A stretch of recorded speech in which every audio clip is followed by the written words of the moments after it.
The Far Space Fleet announced that they have blocked off the Skyhaven guard station, Cloud Realm 4.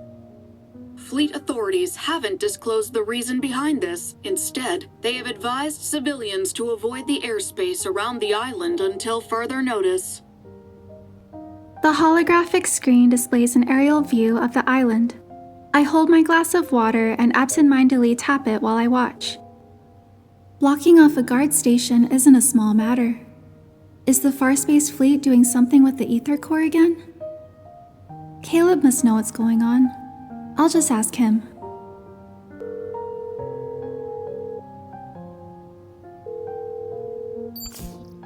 Is he busy? I'll try calling him one more time. What's up? I just got out of a meeting, so I missed your phone call. You sound exhausted. Is everything okay? Oh, it's nothing. I guess I'm just tired. The fleet unleashed a horde of paperwork on me, so I've got lots of papers to sign. It's given me a headache. You're always busy with work. Can I come over to check in on you this weekend? Really? That's kind of sudden. I just saw the news about the Far Space Fleet blocking off a guard station. I knew it. That's the real reason you're calling. That's not true. I called because I was worried about you. The guard station comes second. It's time for your treatment, Colonel. Okay. I have work to do. We'll talk later. Caleb, I heard that. What treatment? Are you injured? I got scratched while on a mission. It's nothing serious. We can do this the easy way or the hard way. You'd better tell me everything. Telling you in person would be easier. And since you want to know about that guard station, you can come to Skyhaven this weekend. Whether you're visiting me or the guard station, either is fine.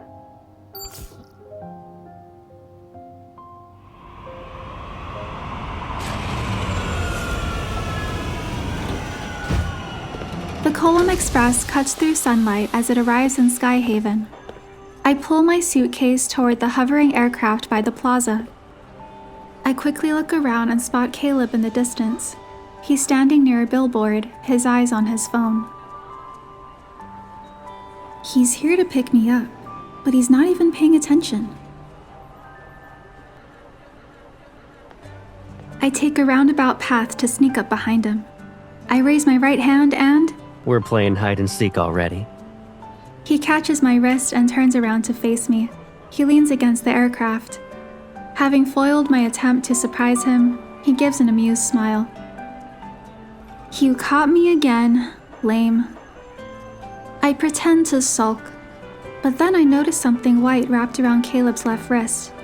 It peeks out from under his sleeve. What's that? Your scratch?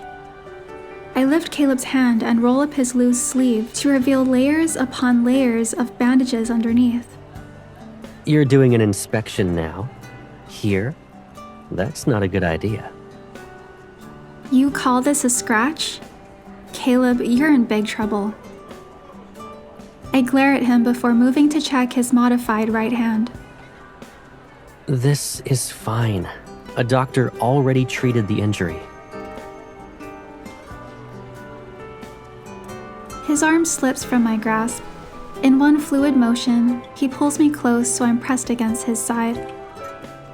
If you're that worried, I'll let you do a proper inspection when we get back.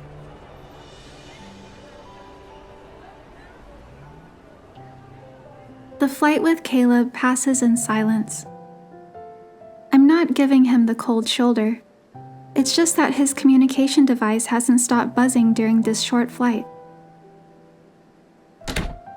Organize everything and send it to me within 10 minutes.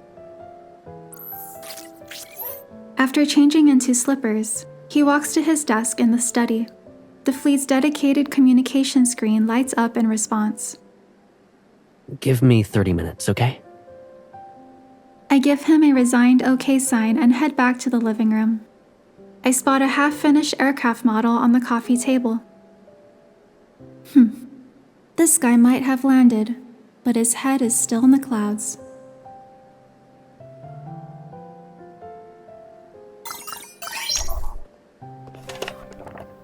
Once I attach the last tail wing to the model, Caleb's voice finally drifts from the study. It's a new model that just arrived a few days ago. I haven't built this type before. If you took any longer, I would have finished assembling the last pieces and left you with nothing. He already changed into casual clothes. He walks up to me and places his hand on my shoulder. Are the Colonel's duties so urgent that you have to work even when you're injured? I'm just reviewing a few documents. Caleb sits beside me on the carpet, picks up a spoiler, and leans in close. His hand brushes against mine as he attaches it to the wing. When I know you're visiting, I'll rearrange my schedule. It doesn't matter how busy I am. You say that now, but if I hadn't called you, I would probably be unaware of your injury. I wasn't planning to tell you at first, but... Caleb takes my hand and helps me press the landing gear into place. Then he looks at me. Since you caught me red-handed, I might as well admit it. At least I get to enjoy your concern. Have you ever realized that I'll care about you even if you aren't wounded? Besides, you still haven't told me how you got injured in the first place. Caleb keeps his gaze lowered as he sets the model into its stand. The aircraft is now upright. It was during a routine flight. There was an issue with the vessel, but we resolved it quickly. You checked the injury yourself. You know it's not serious. This isn't the first time you downplayed what happens in the fleet. We finally get to see each other, and you only want to talk about this? You know, it's been a long time since we built a model together. That plane we assembled? Caleb raises his chin to gesture to a corner of the cabinet. It's still there. I know Caleb is changing the subject, but I decided to hold back my questions. Once the model is done, we can put it next to that one.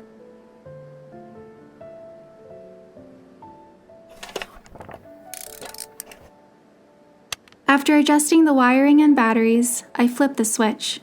The plane's interior lights up to cast a soft, golden glow on the windows. Finished with the assembly, I massage my neck. I glance outside and realize it's already dark.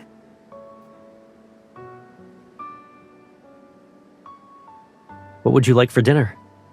We can order takeout, or I can cook. It's up to you. The doorbell responds before I can. Caleb unconsciously furrows his brow. Someone wants to see you at this hour? The people who heard about my injury. I follow him as he gets up to open the door.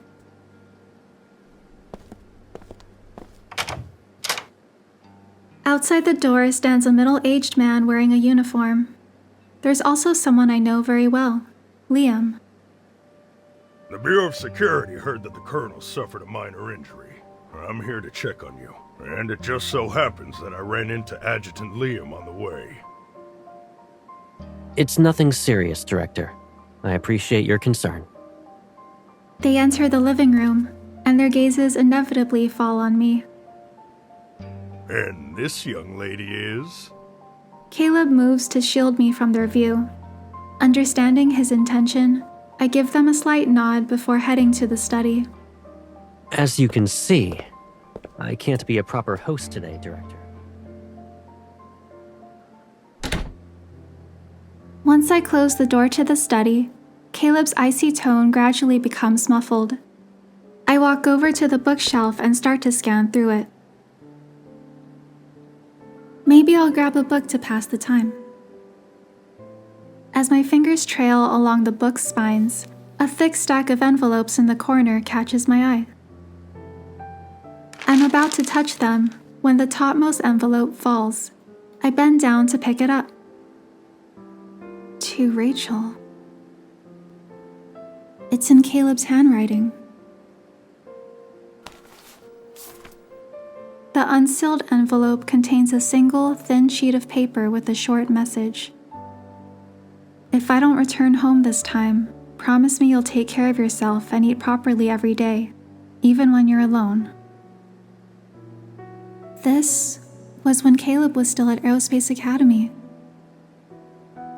I take out the second letter. Like the first, it contains a short message. Trust me, any man who makes you cry isn't worth your time. I check several more envelopes. Each one has the same phrase, to Rachel. Why did he write me so many letters, only not to tell me about them? The emergency landing site has been cleared. All debris and parts have been cataloged and archived. Here's the investigation report. Emergency landing? Debris? What are they talking about?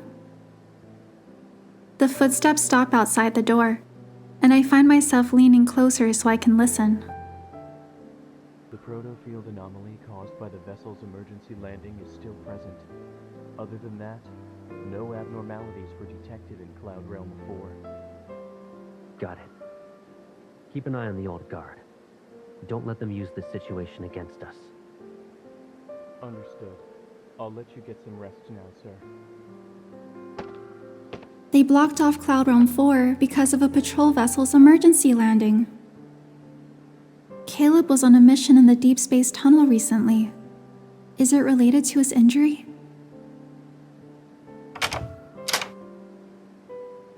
Lost in thought, I'm startled as the door to the study opens. Tablet in hand, Caleb leans against the door frame and faces me. What you looking at? Oh, Pretending I didn't overhear the conversation outside the study, I waved the letter in my hand. I'm reading the words that someone wanted to say to me years ago. What? Are you nervous? You said these were words I wanted to say to you years ago. Of course I'm nervous about you finding them now. It's weird, though. You're the last person I'd expect to regularly write me letters. And keeping them hidden from me makes it even weirder. Is there a reason why I shouldn't write you letters? Handwritten words are more sincere. Maybe I just wanted to talk to you. I don't believe that. I look at Caleb, but he averts his gaze. He really wants to change the subject. Some missions are very dangerous. It's just standard protocol before deployment. Standard protocol letters? Then these must be his last. The realization hits me, but I can't bear to finish the thought. So, do you write to me every time? Everyone writes these for the most important person in their life. Caleb takes the letter from my hand and puts it back in the envelope. Then he slides it into the bookshelf as if that could somehow make me forget I ever saw it. I shouldn't have brought them back from the archives. They were better off being destroyed with the rest. Don't you dare destroy them! They were written to me, so they're technically mine. Hand them over. I want to read. Sorry, I don't plan on doing that. Also, unsent letters belong to the sender. Besides, I wrote so many that they're mostly about trivial stuff. They're not worth reading. Caleb, you... All right, enough about me. Let's focus on the island instead. Weren't you curious about why they sealed off Cloud Realm 4? Caleb gently taps my head with the pad in his hand. Do you want to review the guard station investigation report? When it comes to changing the subject, you're second to none. I heard what you and Liam were talking about. Your injury has something to do with the patrol aircraft's emergency landing, right? Caleb doesn't answer immediately, which means I hit the mark again. What's important is that my injuries aren't serious. I don't want you to be worried about other things. Caleb strokes my hair in an attempt to comfort me, but I cross my arms. I'm still bothered by what he's hiding. You're not the only one who gets to decide what I need to know. The fleet has made the area accessible again. Since you wanted to investigate the guard station, why don't I take you there so you can check it out yourself? I need to find something that the fleet personnel missed anyway.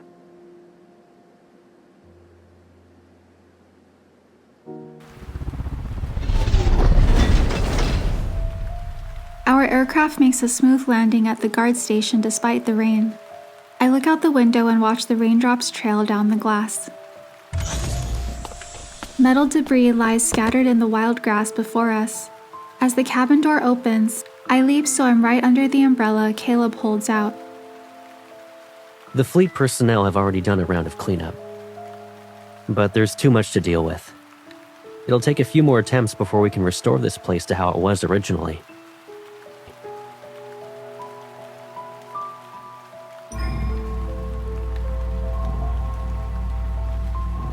The resonance range is huge. The energy is stable, and there aren't any abnormalities. This incident doesn't seem to be related to the ether core. I feel somewhat relieved and follow the streams of rainwater toward the distant wreckage. Even after the cleanup, the marks left by the crash are devastating. My heart aches even more with every step. Caleb, you call this an emergency landing? This was a crash. The situation was a little more severe than normal. He takes out a small detector, tosses it, and catches it before pointing it at the wreckage area. Then he initiates a scan. We encountered magnetic fluctuations after returning from the Deepspace tunnel. Our data systems were corrupted. Fortunately, we could use a visual approach to land. Cloud Realm 4 has always been uninhabited, so we chose it as our emergency landing site. Following the detector's signal, Caleb carefully unearths a chip from the soil. He smiles and carefully wipes away the dirt from it. I was worried we wouldn't find it. It's a high-security chip the Hunters Association only uses for storing the most classified information from advanced tech labs.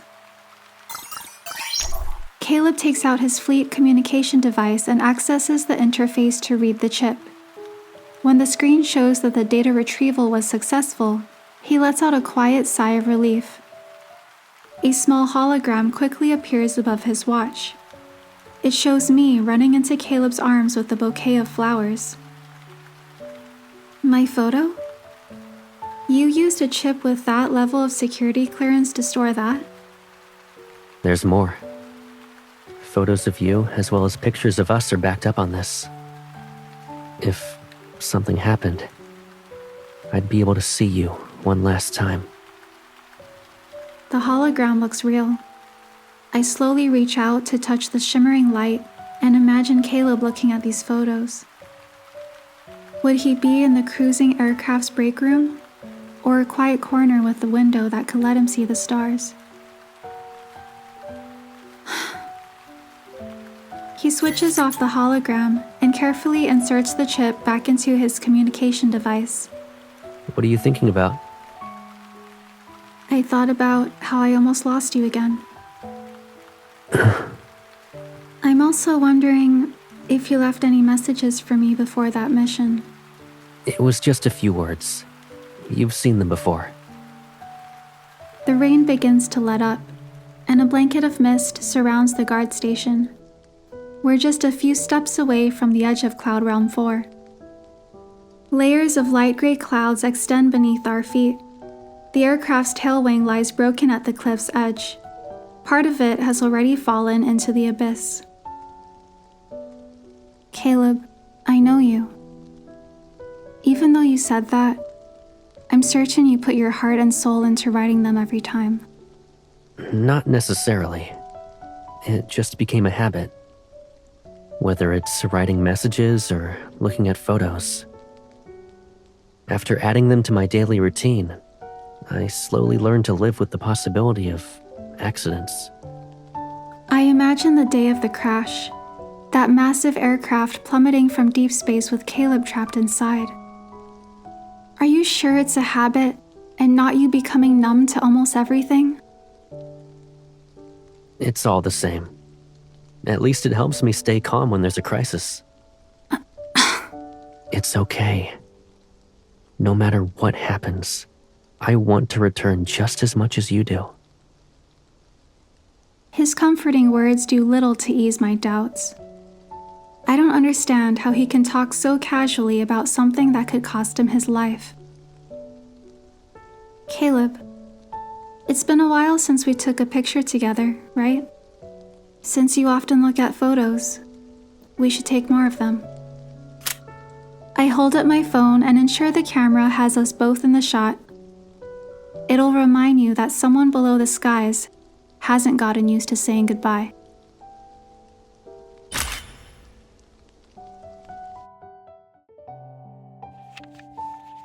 I left Skyhaven and returned to Lincoln. I also brought all the letters Caleb wrote to me. Every night before bed, I read one. These messages span several years. They deserve to be read slowly. The secret ingredient to my special apple jam is a splash of lemon juice. Now that you know my secret recipe, will you think of me whenever you make jam? I left the necklace under my pillow in the dorm. Don't get mad at me for not wearing it. I won't be around this time to make it up to you if you do. Your birthday present this year is on the top shelf of my room's bookcase. Yep, it's the one you can never reach. Get it yourself when your birthday arrives. I put a recording of me singing happy birthday in the card. The lamp's light shines through the fragile paper as I lean back against my headboard. I set aside these letters that are heavy with unspoken significance. By obsessing over every little detail, maybe a person can fool themselves into thinking they've tied up all loose ends, that they can walk away without regrets. Each letter, written in preparation for death, becomes a sharp shard. One by one, they cut the threads that connect me to Caleb. I dream of a world without Caleb that night. I become a lonely island that will never have blooming flowers.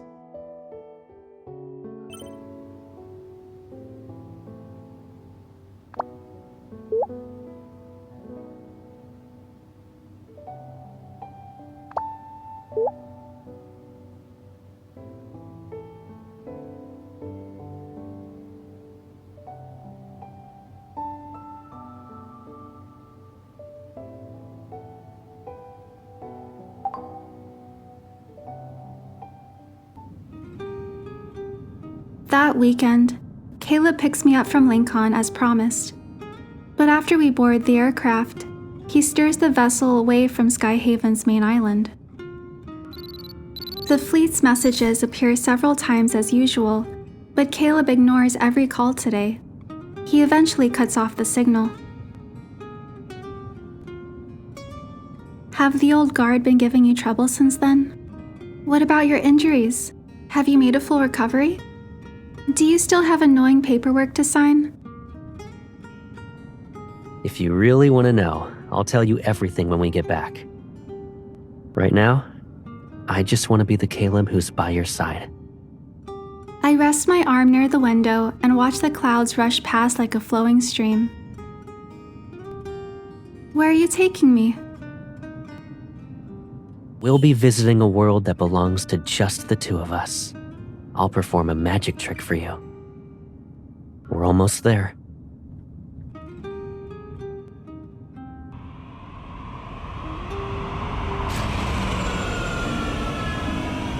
The aircraft arrives at a guard station. Looking through the window, I see expanses of green meadows and lakes. The wind stirs ripples across the water as the aircraft lands near the lakeshore. This guard station is... Clusters of flowers dot the grass at our feet. Their stems sway in the gentle breeze. The surrounding islands look hauntingly familiar in the mist. Is this Cloud Realm 4? It was nothing but a wasteland last time I was here. What happened?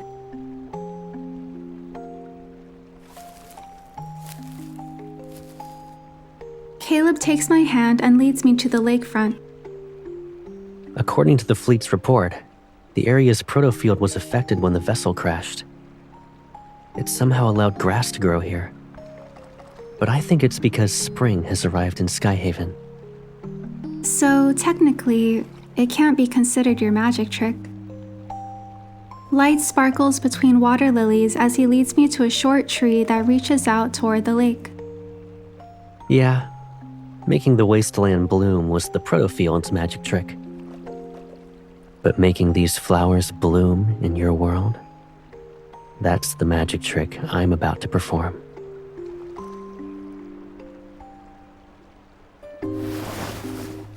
My feet leave the ground as he lifts me up.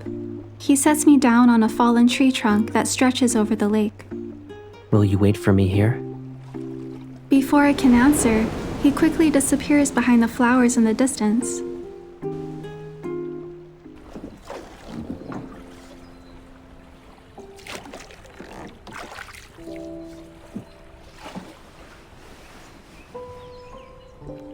For this magic trick, my invitation will be flowers and an embrace. A little world just for us. Join me.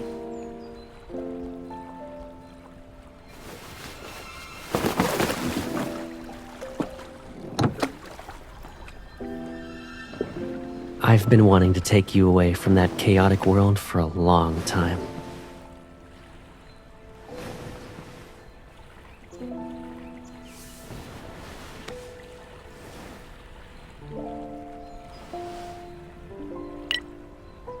Rachel and Caleb's Getaway Diary, Day 1.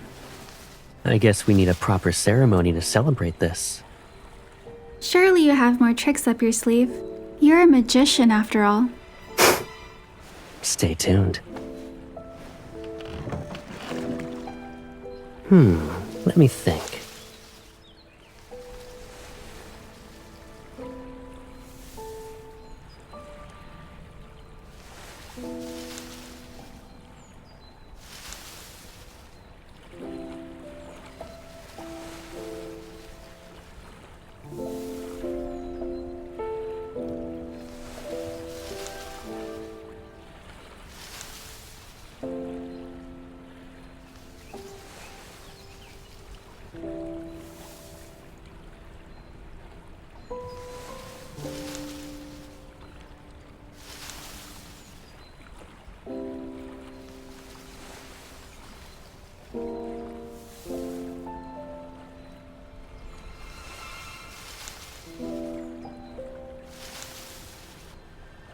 A successful magic trick needs a special prop.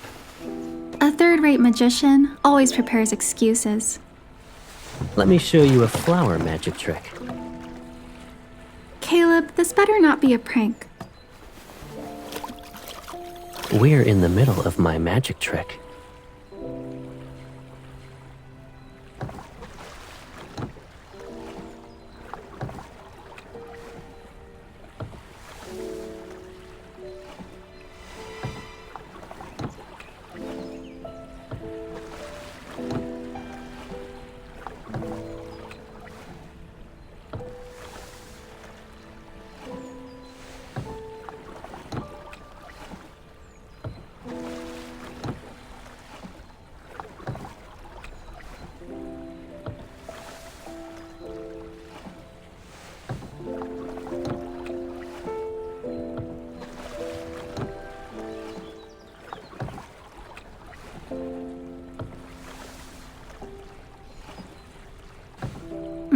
It's still the same flower in your hand. But this can transform our little boat into a peaceful cradle. If you want to be gentle or rough, the choice is yours. Give it a shot. Time for some magic.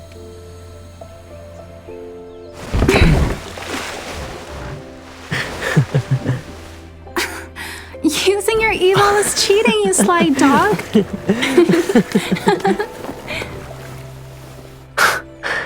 Woof.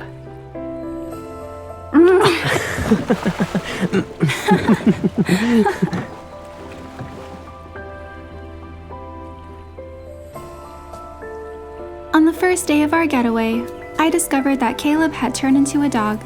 The end. Who says that's the end?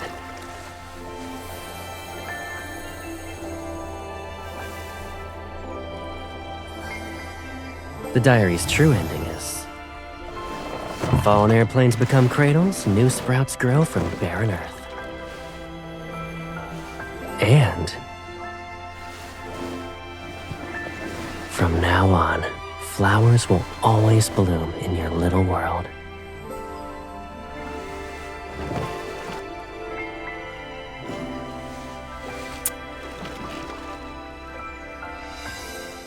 Is this your promise to me?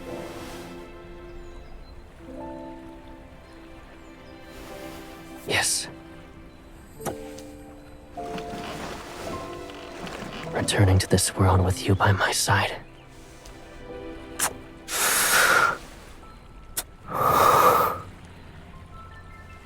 Is the greatest miracle that fate has given me.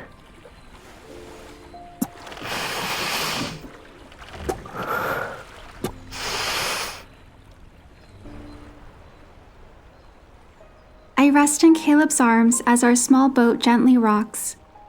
It drifts on the lake surface. While the willow trees sit along the bank, their branches hang low. Soft leaves brush against my cheek. Don't you dare write any more of those letters before your missions.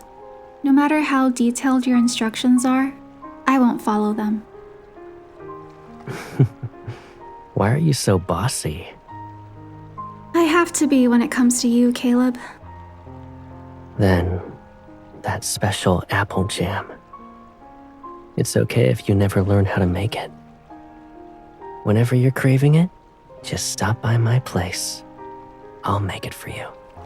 Oh, right. I remember crying when we reunited at the fleet's headquarters. Huh? Any man who makes you cry isn't worth your time. That's what Caleb used to say. Wait, you... Seeing him at a loss for words, I turn away to hide my smile. I wrote a lot of letters. And that's the only one you remember? Caleb grasps my shoulder and turns me back around. With this intimate proximity, he taps the spot between my eyebrows. Where's your conscience? There's no point in remembering things that will never happen. As the water ripples around us, I reach up and hold Caleb tightly. I never want to see those farewells or last words ever again. Then, we'll only say hello from now on. There won't be any goodbyes. I know that no matter what happens, I'm just like him. We always yearn for our home and long to return to each other's side.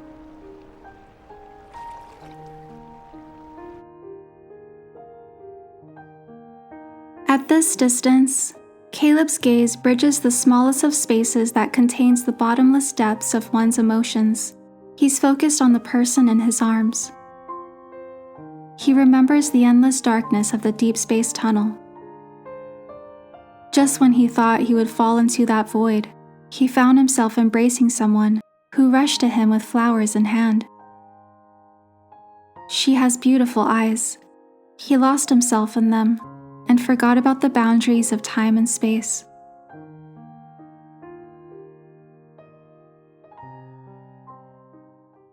Warning. Field interference detected. Severe damage to aircraft hull. Structural integrity has reached a critical threshold. Initiate the emergency landing protocol.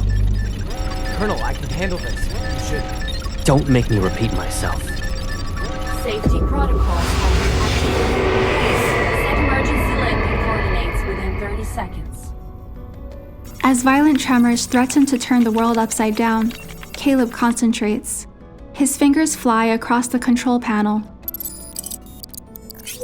Coordinates verified. The location is suitable for an emergency landing. Configuring navigation route. Initiating emergency landing mode. 10, 9, 8, 7, 6, 5, 4, 3, 2, 1.